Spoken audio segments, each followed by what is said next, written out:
మన పరమ తండ్రి అయిన దేవుని ప్రేమ, ప్రియ కుమారుడు, రక్షకుడు, విమోచకుడు యేసుక్రీస్తు కృప, పరిశుద్ధాత్ముని యొక్క అన్యోన్య సహవాసం, సన్నిధి, సమాధానం సదాకాలం మనకు తోడై ఉండునుగాక.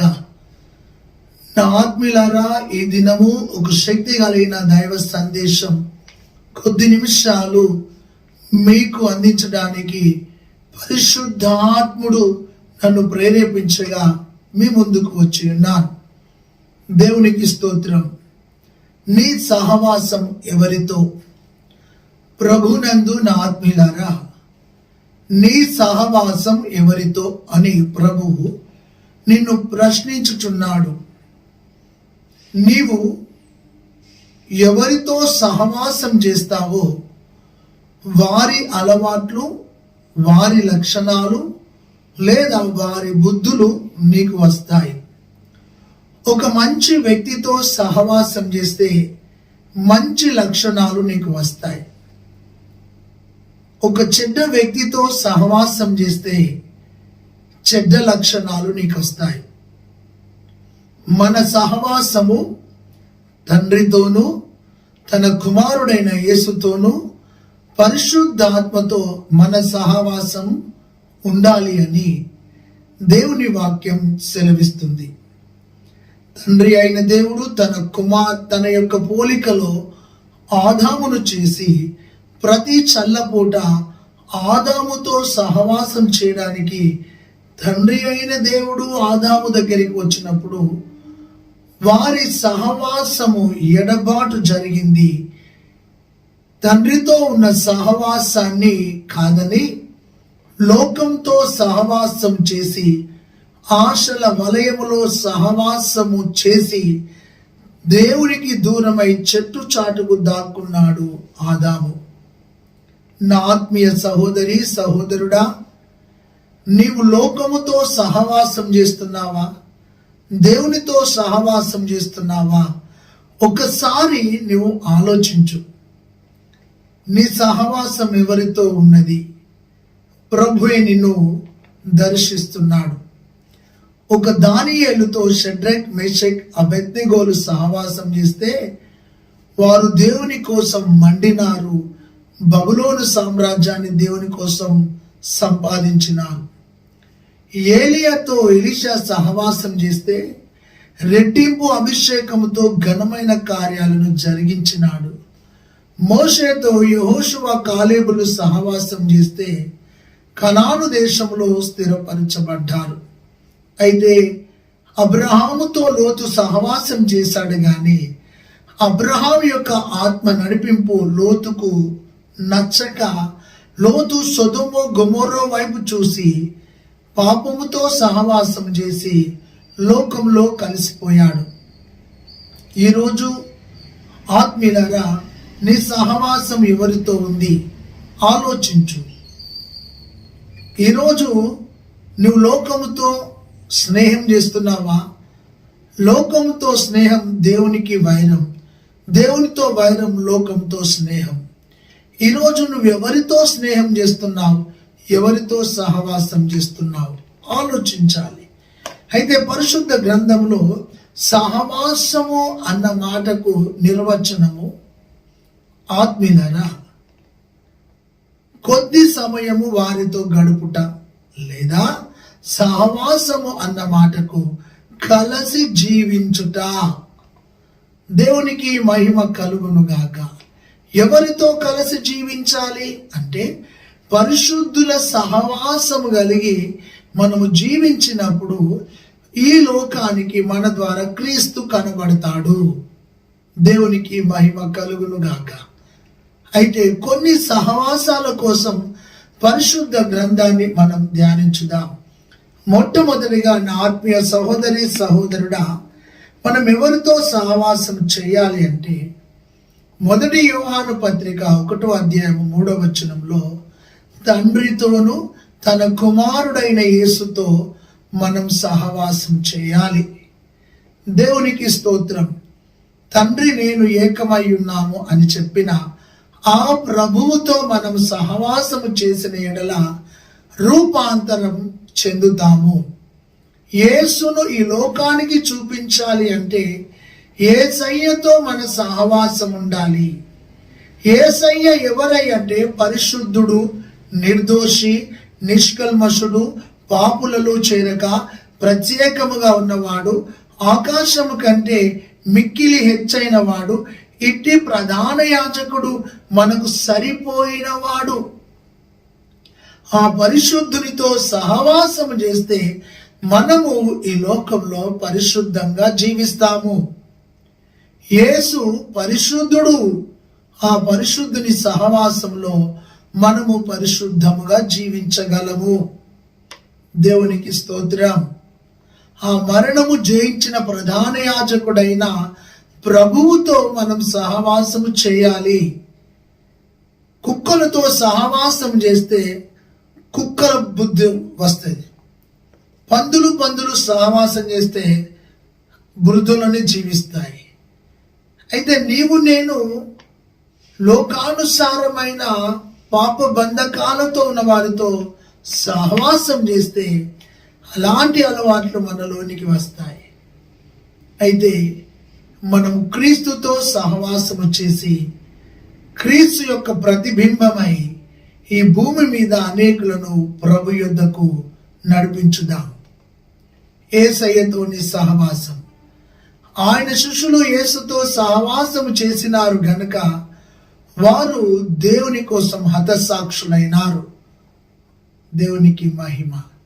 రెండవది, మనం ఎవరితో సహవాసం చేయాలి అయ్యా అంటే సామెతల గ్రంథం 13వ అధ్యాయం 20వ వచనము, సామెతల గ్రంథం 15వ అధ్యాయం 31వ వచనంలో జ్ఞానులతో సహవాసము. ఎంత గొప్ప మాట. జ్ఞానము గల వారితో సహవాసం చేస్తే నువ్వు ఎలా జీవించాలి, ఎలా బ్రతకాలి, ఎలా నడవాలి, ఎలా సమస్యను జయించాలి అని నీకు కూడా జ్ఞానోపదేశం కలుగుతుంది. బుద్ధిహీనులతో సహవాసం, బలహీనులతో సహవాసం, లోక ఆచారాలలో ఉన్న వారితో సహవాసం నీవు చేయక జ్ఞానవంతులతో నీ సహవాసం చేయాలి. దేవునికి మహిమ కలుగునుగాక. జ్ఞానము ఎప్పుడు వస్తుంది ఒక వ్యక్తికి అంటే యెహోవా యందు భయభక్తులు కలిగి ఉండుట జ్ఞానమునకు మూలమై ఉన్నది. మన ఆత్మీయ జీవితంలో జ్ఞానులతో సహవాసము చేయుదముగాక. ఒకటి, ప్రభు అయిన యేసుతో మన సహవాసం, రూపాంతర అనుభవం. రెండోది, జ్ఞానులతో సహవాసము, పరిస్థితుల మధ్యలో విజయం పొందుట. అయితే మన చుట్టూ దేవుడు లేని అజ్ఞానులు ఎందరో ఉన్నారు. కానీ వారితో నువ్వు సహవాసము చేసి నీ ఆత్మీయ జీవితాన్ని పాడు చేసుకోకు అని ప్రభు నీతో మాట్లాడుతున్నారు. దేవునికి మహిమ కలుగును గాక. మూడోదిగా చూస్తే సామెతల గ్రంథం 22వ అధ్యాయం 24వ వచనంలో కోపచిత్తులతో సహవాసము చేయకు. కొందరికి ఎప్పుడు చూసిన కోపం, ముక్కు మీదే ఉంటుంది కోపం. నీ కోపమే నీకు శత్రువు. ఒకవేళ ఆత్మీయులారా నువ్వు కోపచిత్తులతో సహవాసం చేస్తే ఒంటరి వాడవైపోతావు, బలహీనుడవైపోతావు. నువ్వు కోపముతో జీవిస్తే నీ కోపమే నీకు శత్రువై నీ జీవితాన్ని పతనం చేస్తుంది. యేసుతో సహవాసం చేద్దాం. రెండోది, జ్ఞానులతో సహవాసం చేద్దాం. మూడోది, కోపచిత్తులతో సహవాసం నుండి దూరం అవుదాం. ఒకవేళ కోపిష్టితనం నీలో ఉంటే దాన్ని తొలగించుకో. ఒక సేవకునికి కోపం కానీ, ఒక సేవకునికి గర్వం కానీ, ఒక సేవకునికి అహంభావం కానీ ఉండకూడదు. నా ఆత్మీయ జీవితంలో మూడోది, కోపచిత్తులతో సహవాసం చేయకుము. ఆ కోపచిత్తులతో సహవాసము చేసినప్పుడు 3 నష్టాలు కలుగుతాయి. ఒకటి, నీ సాక్ష్యము దెబ్బతింటుంది. రెండోది, నీ సేవ కూలిపోతుంది. మూడోది, నీ కుటుంబం విచ్ఛిన్నం అవుతుంది. ఈ 3 నీకు కలుగుతాయి. జాగ్రత్త, నీ కోపం ద్వారా నువ్వు సమాధానంగా బ్రతకలేవు. కాబట్టి కోపచిత్తులతో సహవాసము చేయకుండా నమ్మదగిన వారితోనూ వినయ మనస్సు గల వారితోనూ మనం సహవాసం చేయట చాలా మంచిది. 4వ విషయాన్ని చూస్తే సామెతల గ్రంథం 31వ అధ్యాయం 3వ వచనములో స్త్రీలతో సహవాసము చేయకుము. ఇక్కడ ఆత్మీయులారా, నీవు స్త్రీలతో సహవాసం చేసిన యెడల నీ బలాన్ని కోల్పోతావు, నీ పరిశుద్ధతను కోల్పోతావు, నీ భక్తిని కోల్పోతావు, నీ యథార్థతను కోల్పోతావు. ఒక పురుషుడు ఈ మూడింటిని జయించాలి. ఒకటి ఉమెన్, రెండోది వైన్, మూడోది వెల్త్. ఎప్పుడైతే స్త్రీని జయిస్తావో ఈ ప్రపంచాన్ని నువ్వు జయించినట్లు. ఎప్పుడైతే మద్యాన్ని జయిస్తావో ఈ ప్రపంచాన్ని జయించినట్లు. ఎప్పుడైతే ధన ఆశను జయిస్తావో ఈ ప్రపంచాన్ని నువ్వు జయించినట్లు. ఈ 3 డబ్ల్యూస్ నువ్వు జయించాలని ప్రభు నీతో మాట్లాడుతున్నాడు. శాంసన్కు బలం ఉంది, కానీ దెలీలాతో సహవాసం చేసినాడు. దావీదుకు దేవుని శక్తి, కృప, అభిషేకం ఉంది, తను కూడా బెత్షెబతో సహవాసం చేసినాడు. ఈరోజు నీ ఆత్మీయ జీవితంలో నీవు కూడా ఒకవేళ స్త్రీ సంబంధమైన సహవాసములో ఉంటే నీ మనస్సును మార్చుకుని ఒక ఆత్మీయతను, నీ పరిశుద్ధ శక్తిని, అభిషేకాన్ని కాపాడుకొని దీవెనకరమైన సేవ చేయాలని ప్రభు నీతో మాట్లాడుతున్నాడు. అది 4వ విషయం. ఈరోజు నీ సహవాసం యేసు ప్రభుతో ఉందా? నీ సహవాసం జ్ఞానము కలిగిన వారితో ఉందా? ఒకవేళ నీ సహవాసం కోపచిత్తులతో ఉందా? నీ సహవాసం స్త్రీలతో ఉందా? ఆలోచించు. ఈరోజు ప్రభు నువ్వు ఎవరితో సహవాసం చేస్తున్నావు అని నిన్ను అడుగుతున్నాడు. ఆలోచించు. 5వదిగా చూస్తే ఆత్మీయులారా, యెషయా గ్రంథం 2వ అధ్యాయం 6వ వచనం, 106వ కీర్తన 35వ వచనములో అన్యులతో సహవాసము చేయకుడి. అన్యులు అంటే ఎవరు? దేవుని బిడ్డలారా, దేవుని ఎరగని వారు, దేవునికి దూరముగా ఉన్నవారు, రక్షణ లేనివారు. అయితే ఒక పరిశుద్ధుడు, ఆత్మ పొందిన వ్యక్తి, వాక్యానుసారంగా జీవించే వ్యక్తి కొన్నిసార్లు అన్యులతో సహవాసము చేసి ఆత్మీయతను పోగొట్టుకుంటారు, భక్తిని పోగొట్టుకుంటారు, వారి విశ్వాసాన్ని పోగొట్టుకుంటారు, వారి యొక్క పరిశుద్ధతను పోగొట్టుకుంటారు. అన్యులతో సహవాసము చేయకుడి. వెలుగు చీకటికి సంబంధమా? ఆలోచించండి. విశ్వాసులకు అవిశ్వాసులకు పొత్తెక్కడిది? మందిరానికి విగ్రహాలకు పొత్తెక్కడిది? ఈరోజు నీ ఆత్మీయ జీవితంలో 4వదిగా నువ్వు ఒకవేళ అన్యులతో సహవాసం చేస్తున్నావేమో, నీ సహవాసాన్ని మానుకో. త్రాగుబోతు వారితో, తిరుగుబోతు వారితో, తిండిబోతు వారితో సహవాసం చేస్తున్నావేమో, నీ సహవాసాన్ని మానుకొని ప్రభువుతో సహవాసం చేయి. నీ ద్వారా దేవుడు ఘనమైన కార్యాలను జరిగించాలని ఇష్టపడుతున్నప్పుడు నీవు లోకంతో సహవాసం చేస్తున్నావా?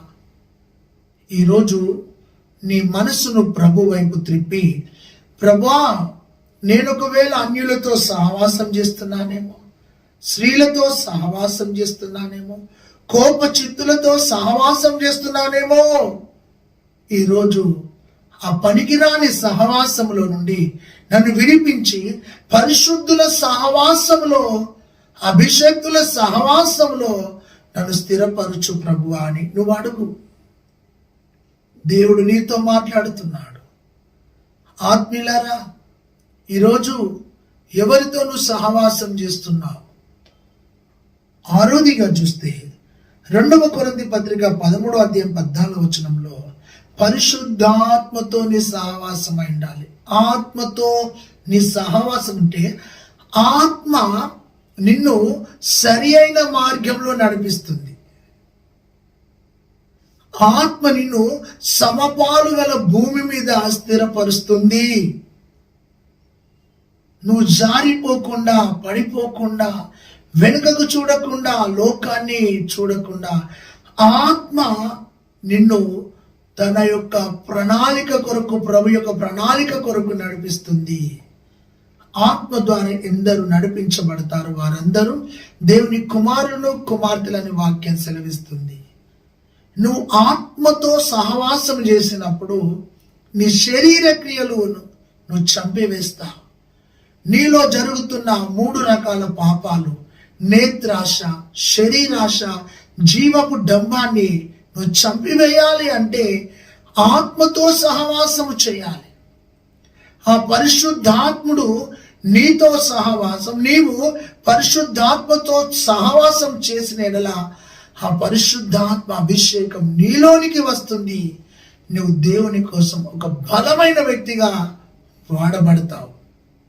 ఈరోజు ప్రియమైన సహోదరి సహోదరుడా, సినిమాలతో సహవాసం, సీరియళ్లతో సహవాసం, సెల్ ఫోన్తో, యూట్యూబ్తో, ఇంటర్నెట్తో, ఇంకా నానా రకాలైన లోకంలో ఉన్న వాటితో నువ్వు సహవాసం చేస్తూ నీ మనసును పాడు చేసుకుంటున్నావేమో. ఈరోజు నువ్వు ప్రభు వైపు తిరుగు అని ప్రభు నీతో మాట్లాడుతున్నాడు. చివరిగా 7వ విషయం, 1 యోహాను పత్రిక 1:3 అభిషక్తులతో సహవాసం చేయుము. దైవ జనులతో మంచివారు మంచివారితో సహవాసం చేస్తారు, చెడ్డవారు చెడ్డవారితో సహవాసం చేస్తారు. నువ్వు ఎవరితో సహవాసం చేస్తున్నావో వారి లక్షణాలే నీకు వస్తాయి. ఒకవేళ నువ్వు ఆత్మీయుడవైతే ఆత్మ అభిషేకం గల వారితోనే కనెక్ట్ అవుతావు. నీవు ఎవరితో ఉంటున్నావో ఆలోచించు, నువ్వు ఎవరితో జీవిస్తున్నావో ఆలోచించు. నీ సహవాసం ఎవరితో? దేవుడే నీతో మాట్లాడుతున్నాడు. అయితే అపోస్తుల కార్యములు 2:43 ఆదిమ సంఘం అపోస్తుల బోధయందును సహవాసమందును రొట్టె విరుచుటయందును ప్రార్థనయందును ఎడతెగక ఉండిరి. చూడండి, అపోస్తుల బోధ, 2వ సహవాసం, 3వ రొట్టె విరుచుట, 4వది ప్రార్థన. ఆత్మీయులారా, ఈ 4 అపోస్తుల సంఘంలో ఉన్నాయి. అయితే ఈరోజు నీవు ఎవరితో సహవాసం చేస్తూ నీ ఆత్మీయ జీవితాన్ని కొనసాగిస్తున్నావో ఆలోచించు. దేవుని వాక్యం ఇలాగ సెలవిస్తుంది. సామెతల గ్రంథం 28:7 తుంటరి వారితో సహవాసము చేయకుము. అయితే నీ ఆత్మీయ జీవితంలో పరిశుద్ధాత్మ దేవునితో నువ్వు సహవాసం చేయి. ప్రభు అయిన యేసుతో నువ్వు సహవాసం చేయి. తండ్రి అయిన దేవునితో సహవాసం చేయి. అభిషక్తులతో సహవాసం చేయి. ప్రార్థన వీరులతో సహవాసం చేసిన ఎడల నీవు ఆత్మీయంగా వృద్ధి చెందుతావు, ఆత్మీయంగా ఫలిస్తావు, ఆత్మీయంగా ఎదుగుతావు. అయితే ఈ రోజున నీ సహవాసం ఎవరితోనైనది? ఎవరితో నువ్వు కలుస్తున్నావు? ఎవరితో నిలుస్తున్నావు? ఎవరితో జీవిస్తున్నావు? ఆలోచించు. ఒకరోజు ఒక పావురానికి ఆలోచన కలిగింది, నేను ప్రశాంతంగా ఆత్మీయంగా జీవించాలి అని. అయితే ఆ పావురాలతో మరికొన్ని పావురాలు కూడా కలిసి సహవాసంలో ఎదుగుతున్నాయి, సహవాసంలో సాగిపోతున్నాయి, సహవాసంలో వర్ధిల్లుతున్నాయి. ఒక కాకికి ఆలోచన వచ్చింది, నేను కూడా వీటి వల్ల జీవించాలి, నడవాలి అని. అది నల్లది కాబట్టి ఒక చోట ఇంటికి సున్నం వేస్తుంటే ఆ డబ్బాలో మునిగి తెల్లగా కలర్ వేసుకొని బయటికి వచ్చింది. ఈ కాకులతో, ఈ యొక్క పావురాలతో ఈ కాకి కూడా స్నేహం చేస్తూ వెళుతున్నప్పుడు ఒకరోజు వర్షం వచ్చింది. ఆ వర్షంలో కాకి తడిసి తన నిజ స్వభావం బయటపడ్డది. అప్పుడు అది సిగ్గుమాలి వెనుకకు వెళ్ళిపోయింది. ఆ మార్గంలో లారీ కింద ఒక పంది చనిపోతే ఆ పంది చనిపోయిన శవం మీద కూర్చొని అంతా ఆ పనికిరాని తింటుంది. ఆ పావురాలు వెనుకకొచ్చి చూస్తే ఈ పంది పాపముతో పనికిరాని దానితో సహవాసం చేస్తూ తింటుంది. అప్పుడు ఆలోచన కలిగిన ఈ పావురాలు, ఓహో ఇది కాకి పావురం కాదు, సహవాసంలోనికి వచ్చింది కానీ దాని నిజ స్వభావం బయటపడ్డది అని మాట్లాడుకున్నాయి.